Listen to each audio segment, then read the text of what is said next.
ये उसके बाप की राज्य नहीं है, वो प्रिंस चार्ल्स नहीं है कि वही फहराएगा झंडा।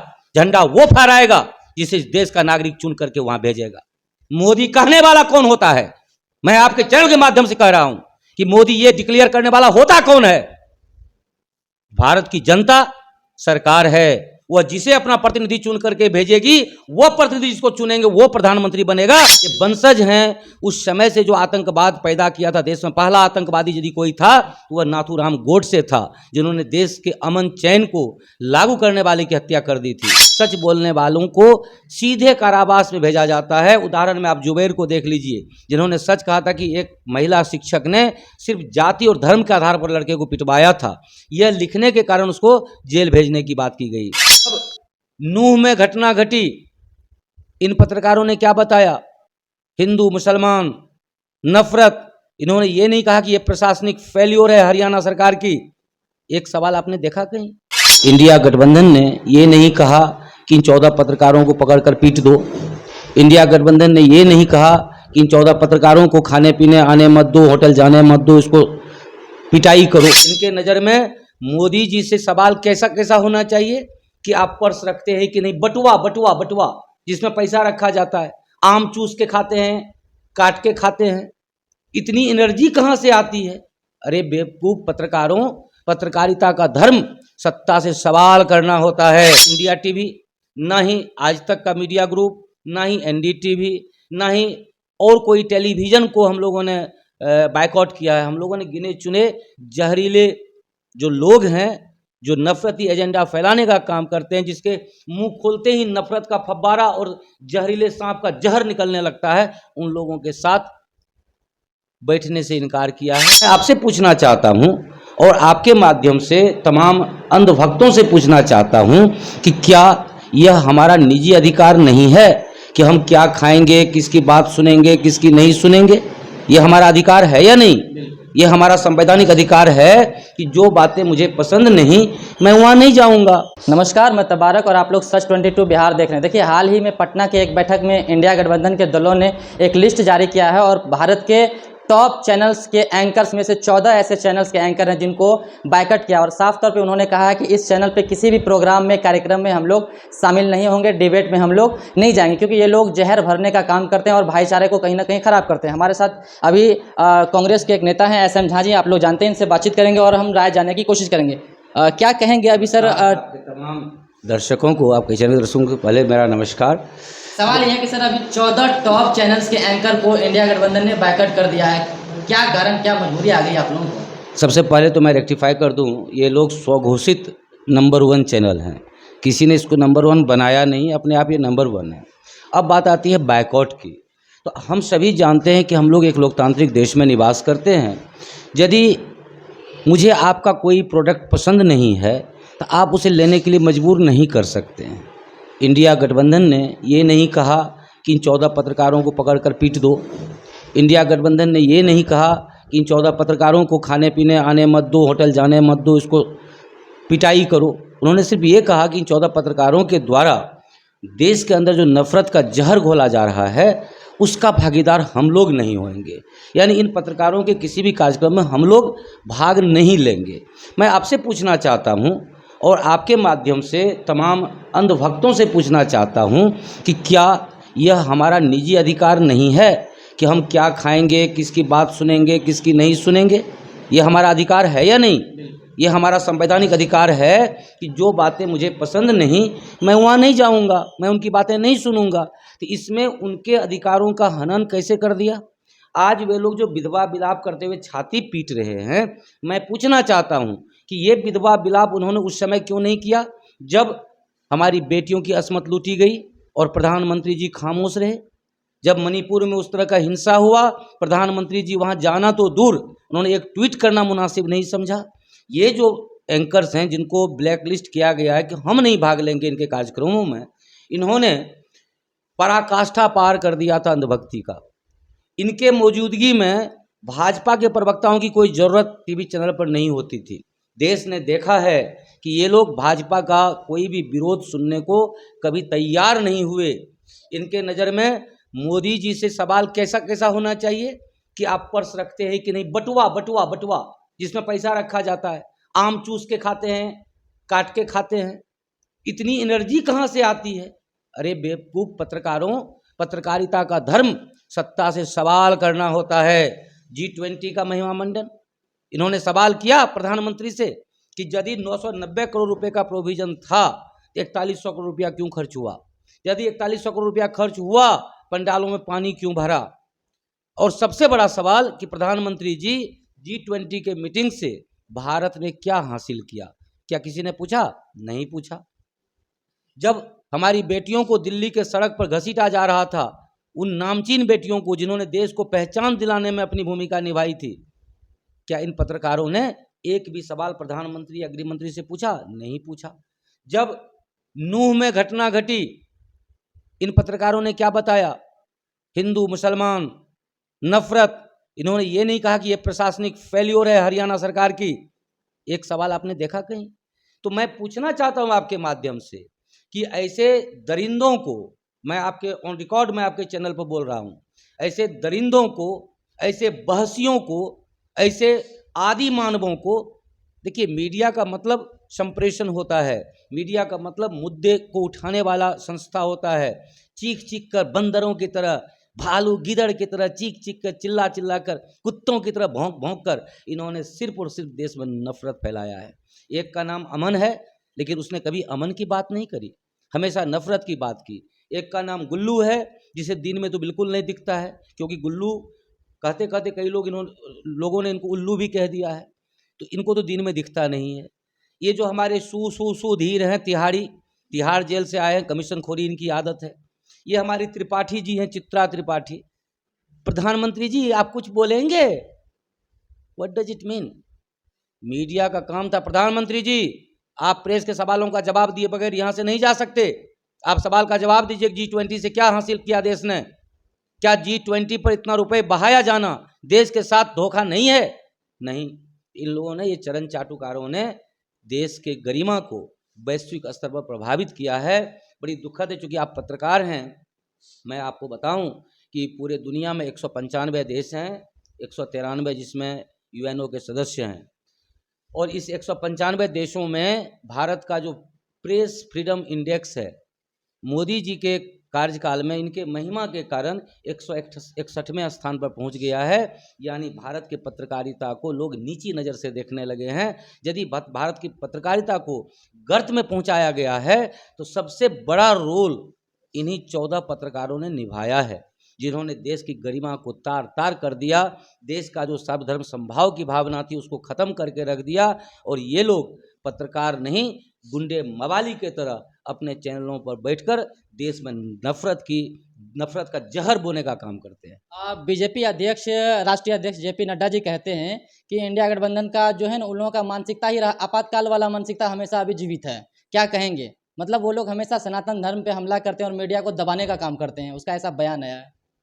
नड्डा जी अपना बयान थोड़े देते हैं, वो तो मोदी जी के द्वारा निर्देशित शब्दों को अपने मुखारबिंद से निकालते हैं।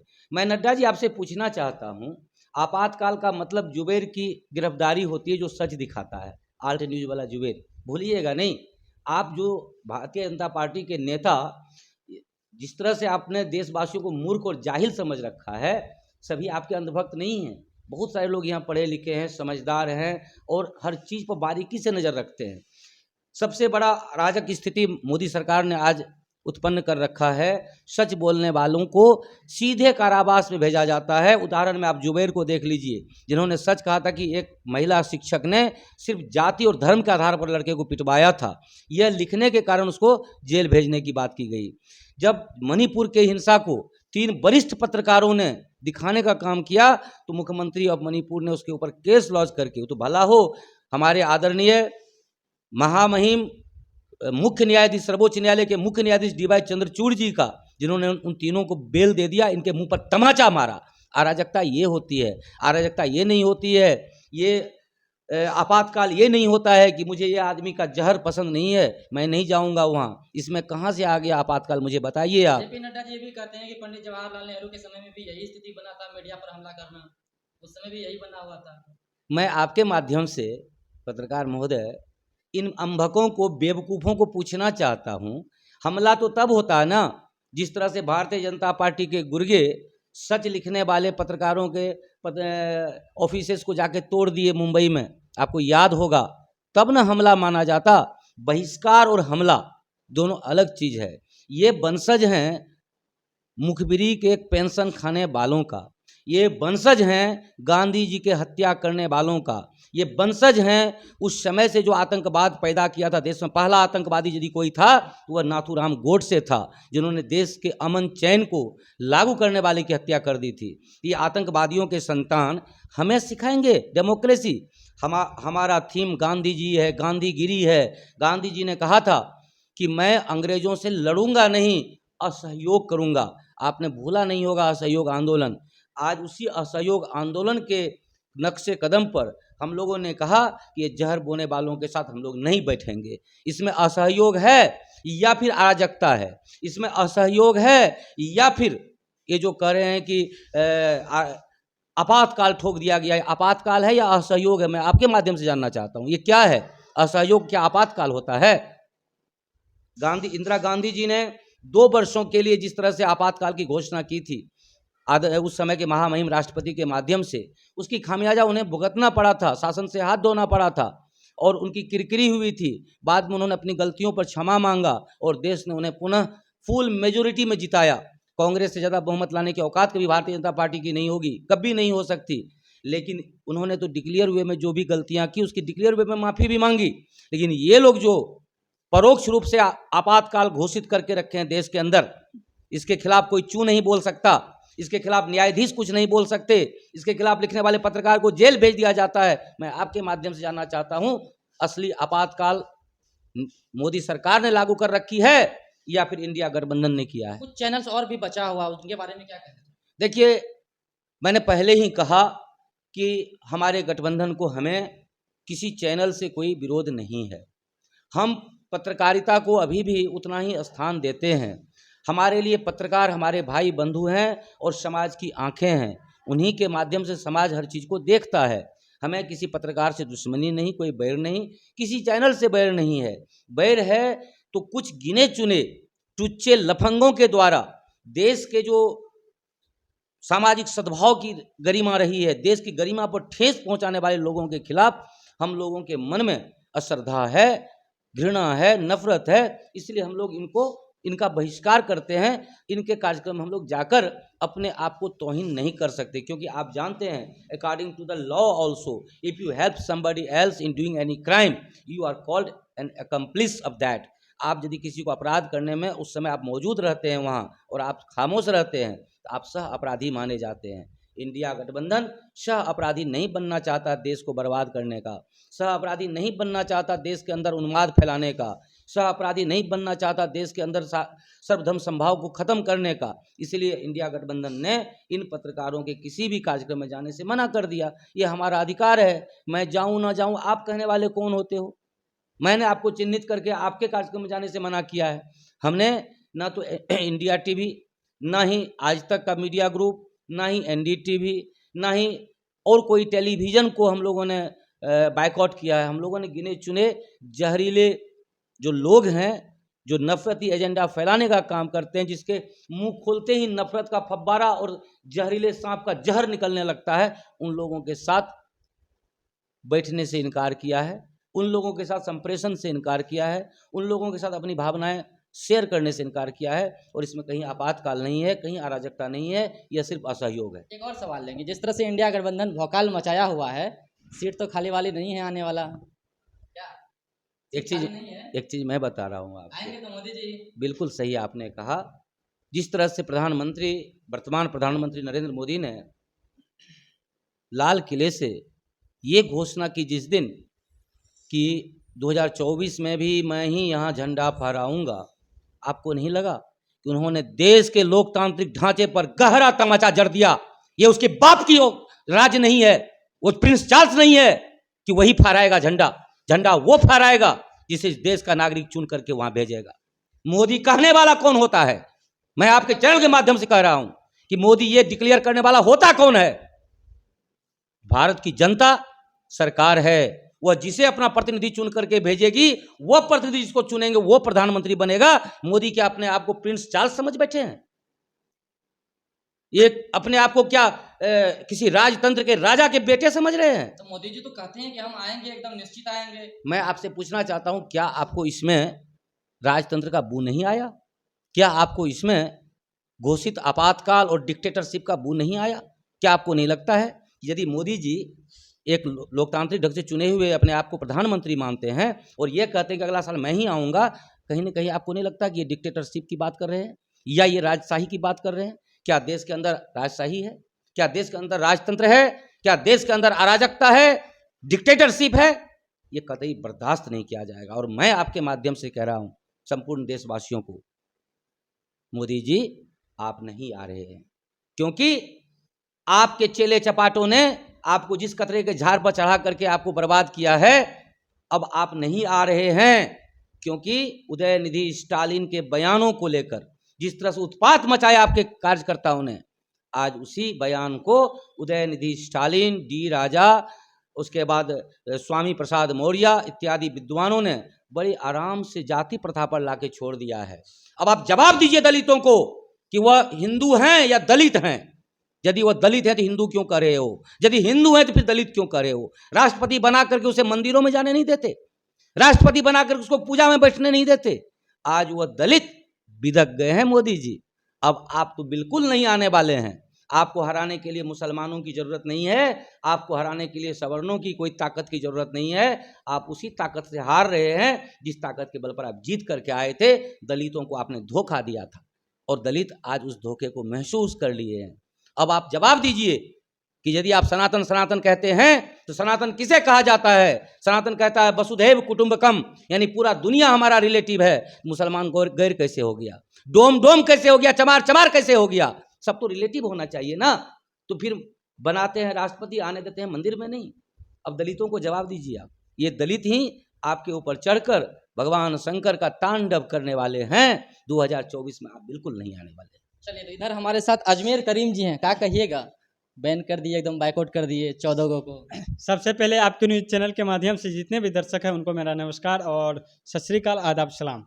पत्रकार महोदय, सबसे पहले आपको यह चीज़ मालूम होना चाहिए कि देश की मीडिया इस देश के लोकतंत्र के चौथे स्तंभ होते हैं, लेकिन 2014 और 2019 के बाद जिस तरीके से भारतीय जनता पार्टी के नेताओं के द्वारा देश की ये सब जो मीडिया वाले को, पत्रकार बंधु को निकाला गया है, इन सब ने 2014 और 19 के बाद देश में नफरत बोने का काम किया है। देश में इस देश का गंगा जमनी तहजीब को, प्रेम एकता भाईचारा को तोड़ने का काम किया है और इस देश की लोकतांत्रिक और संवैधानिक व्यवस्था को धूमिल करने का काम किया है।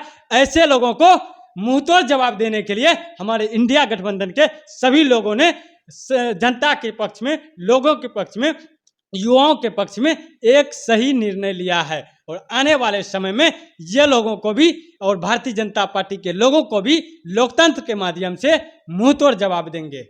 अमित शाह जी आए थे, पता ही होगा, बोल के गए सीट खाली नहीं है, आएगा तो। अमित शाह जी को बता दीजिए, आपके न्यूज़ चैनल के माध्यम से उनको जवाब देना चाहता हूं और उनको चेतावनी देना चाहता हूं कि तारी पार जी, आप इस देश के गृह मंत्री हैं और सहकारिता मंत्री हैं, आप अपनी जिम्मेदारी से भाग रहे हैं। और इससे पहले आप आए थे बिहार में, आपका लगातार आगमन हो रहा है और गृह मंत्री जी होके आपको बहुत बड़ी जिम्मेदारी दी गई है पूरे देश के लोगों के द्वारा और आप इस जिम्मेदारी से भाग रहे हैं और बिहार के लोगों को, देश के लोगों को, जनता को गुमराह कर रहे हैं। और देश की जनता के जो वर्तमान समस्या बेरोजगारी, महंगाई है, उनको भटकाने के लिए आप इस तरह का बयानबाजी कर रहे हैं, कतई नहीं चलेगा। और कुछ दिन पहले आए थे वो बिहार के दरभंगा, वो कह रहे थे कि दरभंगा में तो एम्स बन गया। वो कुछ दिन पहले पूर्णिया आए हुए थे, वो कह रहे थे कि पूर्णिया में तो एयरपोर्ट चालू हो गया। क्या भारतीय जनता पार्टी के नेता और उनके कार्यकर्ताओं में उनका खून और खानदानी रूप ही ले लिया है कि ये लोग झूठ और नफरत, हिंसा, दंगा करवाने का ये लोग कहाँ से पढ़ते हैं? ये लोग कहाँ से सीखते हैं? ये लोग को संरक्षण कहाँ से मिलता है? कहीं न कहीं ये लोग इस देश में जो प्रेम एकता भाईचारा है उनको तोड़ने के लिए और इस देश की गंगा जमनी तहजीब को बदनाम करने के लिए ये लोग आरएसएस से सीख के आते हैं और ये लोग इस देश की नफरत फैलाना चाहते हैं। इसीलिए ये लोग इस देश में जनता को, इस देश में युवाओं को, किसानों को, महिलाओं को, उनके जो निजी मुद्दे हैं, उनके जो धरातल पर के मुद्दे हैं, उनको भटकाने के लिए इस तरह उथल पुथल का बयानबाजी करते हैं। आने वाले समय में इस तरह का बयानबाजी अमित शाह जी नहीं चलेगा और देश की जनता लोकतंत्र के माध्यम से आपको यहाँ से, पूरे देश से उखाड़ फेंकेंगे और आप लोग कहीं का नहीं रहिएगा। आप लोग गड्ढे में नजर आएंगे और यहाँ से आपका विदाई तय हो रहा है।